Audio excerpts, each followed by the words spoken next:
ครูสอนนักเรียนหนุ่มมาเยี่ยมมายามป่าคำอ้อนเนาะนะครับมีก้อนมาฝากก้อนหนึ่งเป็นก้อนเก่าก้อนของครูบาอาจารย์แหละของพ่อพงศบาก้อนนี้มีชื่อว่าคนกวีแมนชีว่าเอาทั้ง3คนเลยเนาะทั้ง3คนเลยเอาคุณละบาทเวอร์ชันนี้เวอร์ชันนี้มาก่อนยังบ่ทันมีมาก่อนแสดงอยู่นี่แสดงสดแล้วก็ที่ราคาโตแพงที่สุดอยู่นี่แหละเนาะ ได้กินแล้วกันนี่ น้ำป่าเด้อ ขออนุญาตน้ำป่าบ่ทุกคนเนาะ สิพิษแบบสด เอาเลยเนาะคนกวีโดยพ่อพงศบาเพิ่นมาซื้อโทรศัพท์ผู้ห่างพ่อปานแมวแนวว่าคนกวีสื่อเสียงผัดไก่กรอบบาทบางคำทั้งขอคนกวีสังมาเหี่ยวหรือจะเที่ยวของคืนนั้นบ่ได้นอน สนอฟังเสียงก่อนกราบสร้อย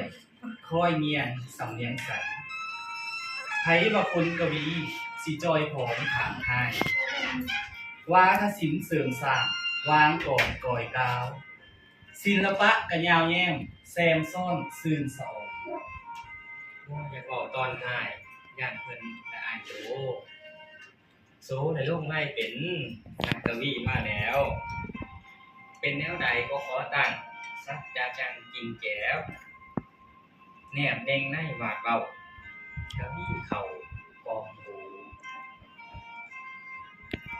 ย่านเทพภูอ่านนั้น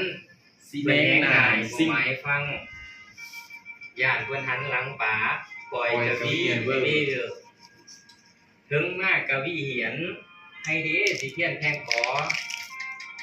ท่านนำอย่าทอดถิ่มกวีกล่อมพยา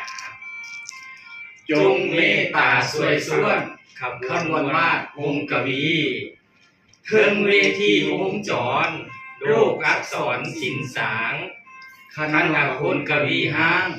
วางมือปะปล่อยบทคงสังกาบซอยไผสิต้อยตื่มแถลงเทนอสา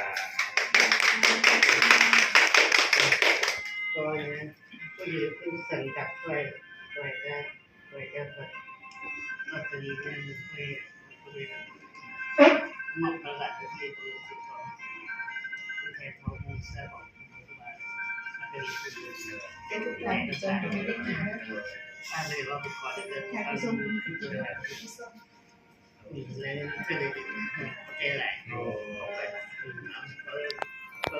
สมมติคนที่มาจากบ้านมาด้วยใจมาด้วยแต่เห็นหลายคนที่อะไรก่อนสุดเป็นคนใจที่เนี่ยโดน่าสนใจจะมีผู้มากขึ้นโดมีอิ่มใจใจมันก็รีบมาพอวันพอนะยังนักกวียังนักกวีนี่โอเคเดี๋ยวช่วงนี้ก็มีครูเราศึกษาเราก่อนเรา